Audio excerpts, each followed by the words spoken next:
philosophy is driving cornerstone. It goes back to that chart that we talked about last time we were here with the student at the center, and just really trying to come up with an innovative ways. That seems to be the buzzword in charter schools and K-12 education, but different ways to educate students, especially students who learn differently. Do you want to touch on some of the philosophies or anything? I think we'll get into those later on, but the first kind of philosophy that we have is student-centered personalized learning plans, where we're taking the great parts of the IEP with special education and giving those to every student. So every student will be hooked up with a facilitator, which will be a teacher, and they'll work hand in hand, the student, facilitator, a parent, and maybe even a community mentor later on in the program as they see fit. With that, what we can do with that is track learning, but also set goals that are attainable and see where those students have grown using the employability traits that we've already been looking at here at KHS and within the school district. With the goal-oriented learning process of that would be set up in the summertime with a meeting that would take roughly half an hour. After that, that would be checked on in between first term and second term, and then between third term and fourth term. So it would be a continual process of half-an-hour meetings to see where the student would be going.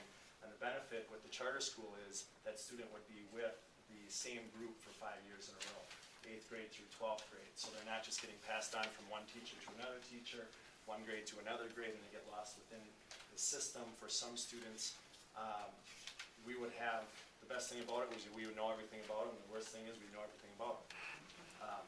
And that's where I think that relationship piece is really going to be key with that personalized learning plan. And one thing that's really crucial with that, I mean, we're not trying to be a separate school, just give us money and let us run. We're an instrumentality. That's another key word. We are an instrument of the Kimberly Area School District. So our students will go through the WKCE, they'll go through math testing, they'll go through all those standardized assessments that the Kimberly Area School District has already bought into. And the advisor or teacher who's working with that student will be able to see that all along the way. So we'll be able to build in, if I have a student, I notice they have a deficiency in math, well, for their next few projects, we're going to say you have to build in a math component. We'll be able to build in some of the core subjects in a different way. And think of us in that personalized learning plan, how can we layer some of these subjects together? So how can we put the English and the social studies together, and that personalized learning plan keeps everybody at the table accountable. It brings in the parents, the staff, and the students in a different way. And like Tom said, we're really trying to take the great parts of the IEP, the individualization from the IEP, and put that out there for every student. Two of our instructional models that we want to look at are project-based learning and service learning. And project-based learning is individualized. It's for the student. There is a goal in mind where the student wants to go to. There's a big emphasis in planning. Over the last 10 to 15 years, several different groups and organizations have done a lot of work with project-based learning. Service learning, it's not just community service or out in the community working a set number of hours. Service learning is kind of the opposite of project-based learning, where you have group projects and it's more student-driven. The students have an idea of where they want to go, but it's more about the journey. Now, I'll give you an example of service learning. We were at a conference this past Wednesday, and a group of students, they were in Madison, right? Is that where it started? Decided that they wanted to get rid of the R word. And they wanted to do it through Special Olympics. So the word mental retardation, they wanted to get rid of the R word completely. And they started this drive, and it just spread like fire. So they learned about coalition building, they learned about policy. A lot of students came to work with the Special Olympics that weren't a part of the Special Olympics before. And so you're engaging in the work in a very different way. And someone made a connection at the conference. A lot of the work that we did at high school over the last couple of years with Daggett's rigor relevance, where you're trying to get to quadrant D, and you're really trying to get that real-world application, that's what service learning is, all right? Where volunteering and community service would be some of the lower levels. If you can actually get out and put the students in charge of some of the coalition building and let the students go on what they're passionate about, that would be an example of service learning, and that's a big one. That's one that went nationwide. They had a Stomp Out the R Day last Wednesday or so, and it was just kind of big. Tom's got a real good example of what project-based learning is. Project-based learning, we had a community forum where members of the community showed up, a student showed up, Hunter, which we'll talk about later.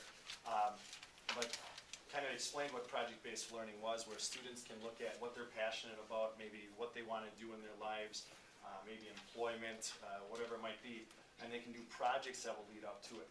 And we talked to a set of parents that they said, boy, my son's at home and he has a room full of rocks. He's a third grader.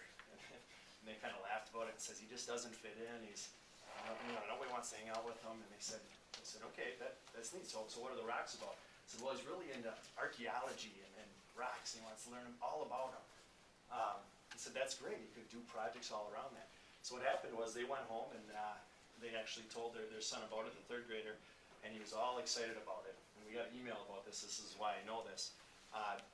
He went to bed. Half an hour later, he came out with a proposal.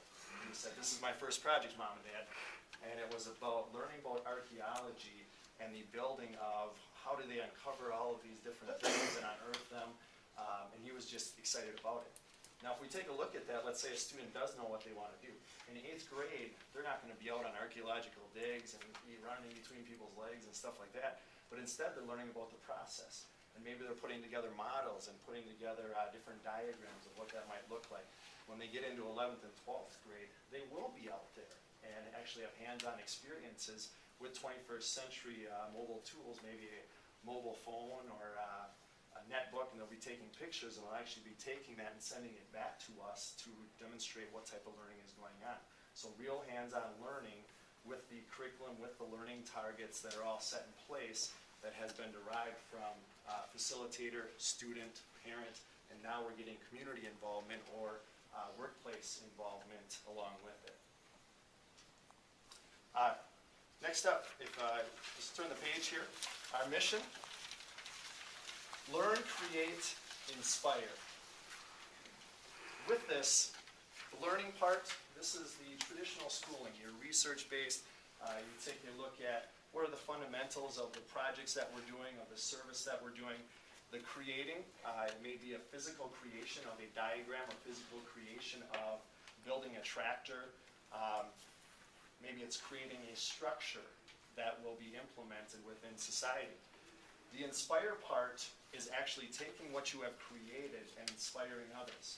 Maybe it's inspiring yourself to say, hey, I can do this and I can move on. Maybe it's inspiring their peers. Boy, that's neat what they do.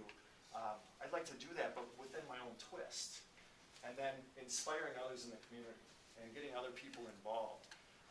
It may be inspiring retired people, people that maybe don't know a whole lot about technology, and bringing them into Cornerstone as a service project and teaching them about the tools of the 21st century. So all of a sudden we have a building piece here where we're inspiring people that are in the community, bringing them in and saying, wow, these kids are great. And I wish that we could do that more within our classrooms here at KHS, where people need to see what our students are doing. And Cornerstone will be small enough where we'll be able to actually take our students out or bring people in, depending on what type of projects we're doing. So that's where that inspire piece really comes, and it comes really to the heart, and that's that relationship piece again.